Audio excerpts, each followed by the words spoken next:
Вы когда-нибудь осознавали, что ваше первое предчувствие оказалось верным? Как будто внутри вас есть невидимый советчик, который знает ответы еще до того, как вы начали думать.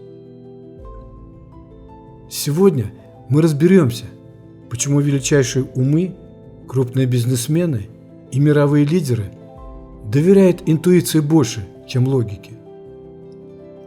Как шахматный гений спас свое чемпионство, отключив мозг от внешнего воздействия.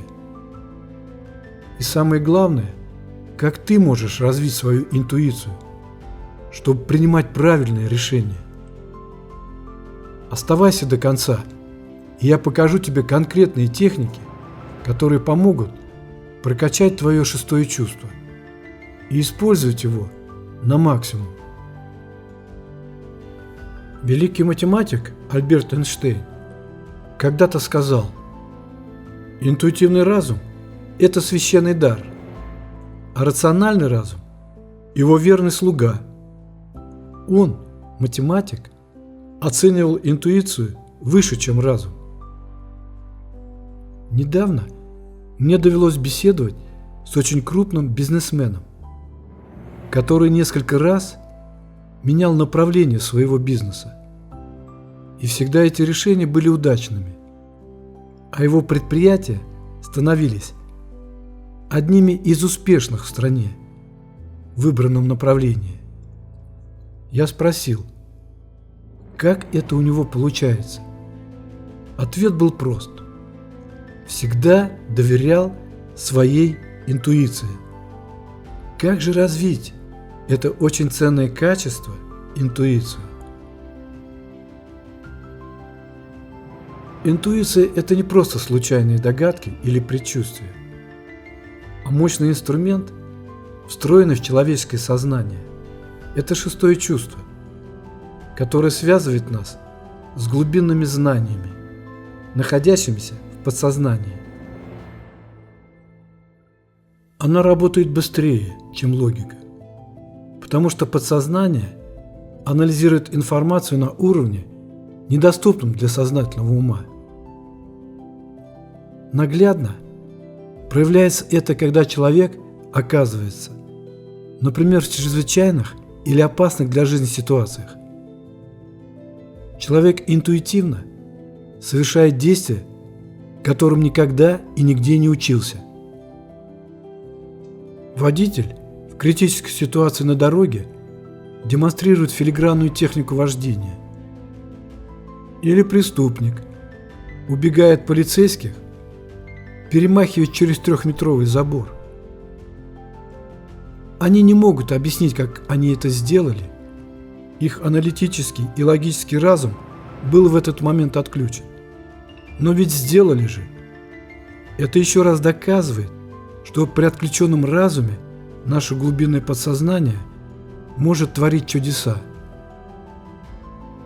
У каждого человека есть два способа принятия решений – аналитически-логический и интуитивный. Известно, что мужчины чаще принимают решения разумом, а женщины – сердцем, интуицией. В связи с этим некоторые думают, что мужчины умнее женщин. Но парадокс в том, что подавляющее число мужчин, не справившись с аналитическими и причинно-следственными трудностями, возникшими перед ними при решении какой-либо проблемы, идут за советом к женщине, которая, не вдаваясь в дебри логики и аналитики, чаще всего тут же выдает решения, которые мужчины с радостью принимают. Почему так происходит? Чтобы ответ на этот вопрос был более понятен, давайте рассмотрим, как каждый человек может улучшить свою интуицию.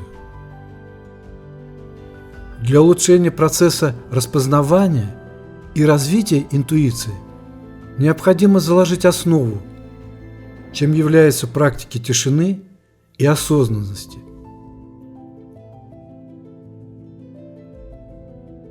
Суета и постоянное напряжение мешают услышать интуитивные подсказки нашего подсознания. Все, без исключения великие мыслители настоящего и прошлого, рекомендуют достучаться до своего подсознания с помощью медитации, самогипноза и многих других практик. Суть этих методов одинакова – максимально отключить сознание от внешнего мира. Чем глубже, тем эффективнее. В этом состоянии можно, например, сформулировать позитивную установку для подсознания или задать ему вопрос, на который ищете ответ.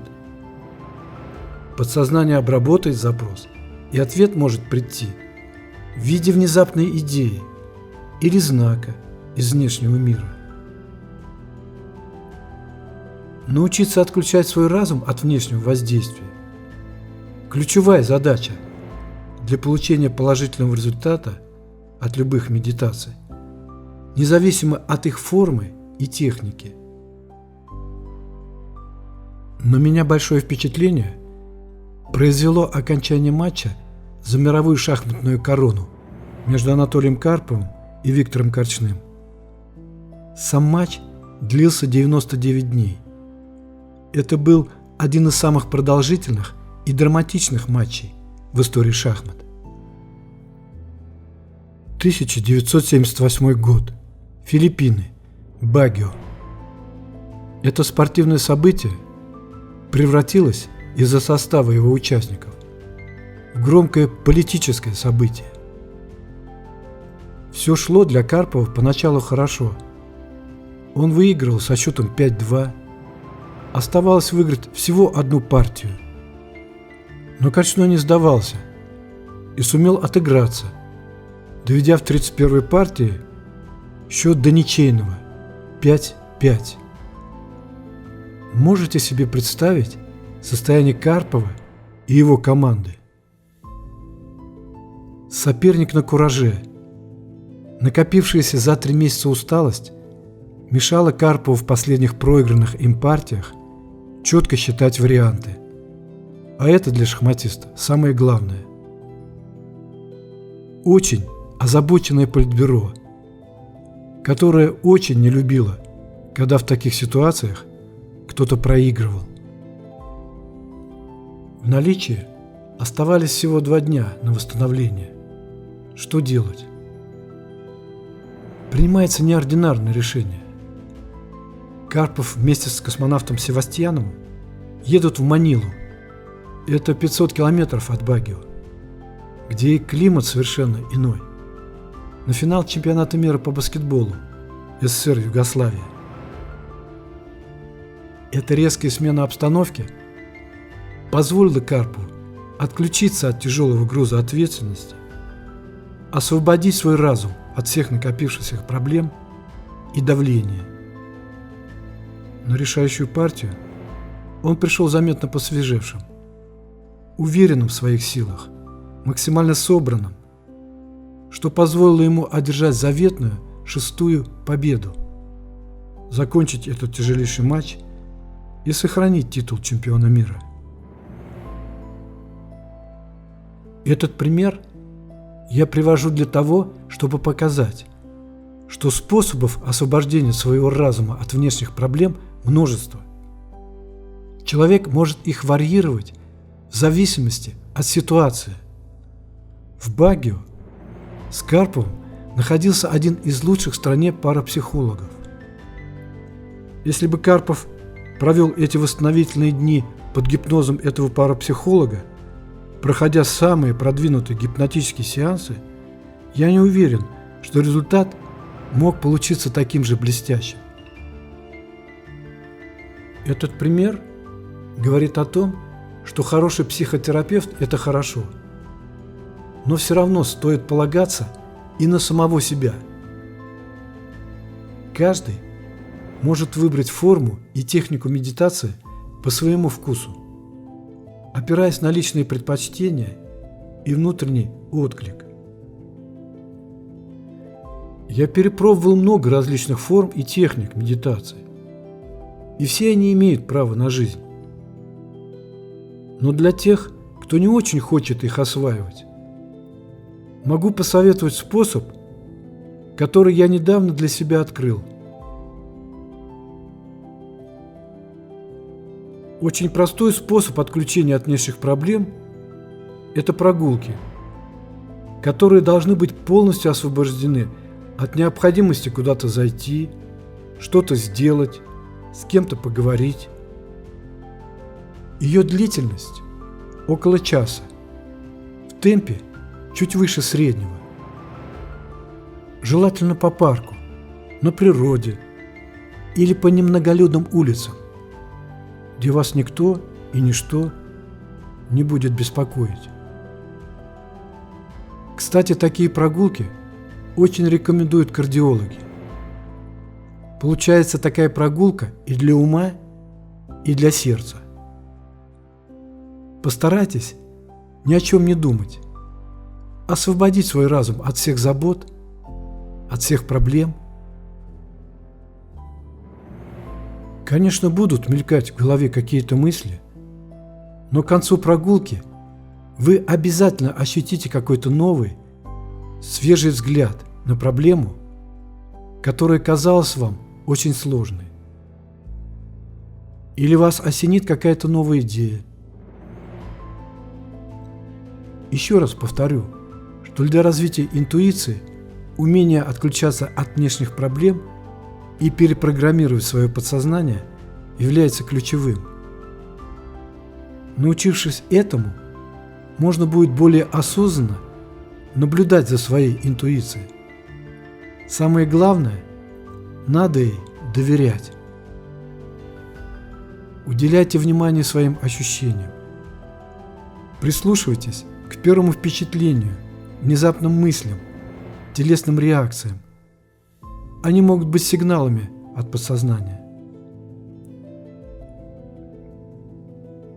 Доверяйте первому импульсу. Когда нужно принять решение, попробуйте сразу почувствовать, какой вариант вам кажется наиболее правильным, прежде чем логически его анализировать. Зафиксируйте его. Если вы поступили вопреки этому импульсу, предположите, что было бы, если бы вы доверились первому импульсу. Если часто будет оказываться, что решение по первому импульсу наиболее правильное, то вашей интуиции можно и нужно доверять. Чем больше вы ей доверяете, тем точнее она становится. Предчувствуйте события. Перед встречей, поездкой или важным событием попробуйте угадать, как оно пройдет. Зафиксируйте свои предчувствия, а потом проверьте, насколько они оправдались. Вы начнете замечать, что подсознание часто предвосхищает будущие события. Как я отмечал уже ранее, задавайте вопросы своему подсознанию. Перед сном или во время медитации мысленно задайте вопрос, ответ на который вы ищете. Подсознание обработает запрос, и ответ может прийти утром после пробуждения в виде внезапной идеи или знака из внешнего мира. Фиксируйте любые интуитивные догадки, предчувствия и озарения. Позже проверяйте, насколько они оказались точными. Вы начнете замечать закономерности в своих интуитивных ощущениях и научитесь различать истинную интуицию от случайных мыслей. Слушайте тело. Перед важным решением прислушайтесь к ощущениям в теле. Если внутри спокойствие и легкость, это знак, что решение правильное. Если появляется напряжение и дискомфорт, возможно, стоит пересмотреть выбор. Наше тело часто реагирует быстрее, чем разум, и сигнализирует о правильном пути. Развитие интуиции – это не мгновенный процесс. Главное – научиться ей доверять. Для этого важно шаг за шагом находить подтверждение в своей жизни, что интуиция действительно работает. Будьте целеустремленны и настойчивы. Результат того стоит.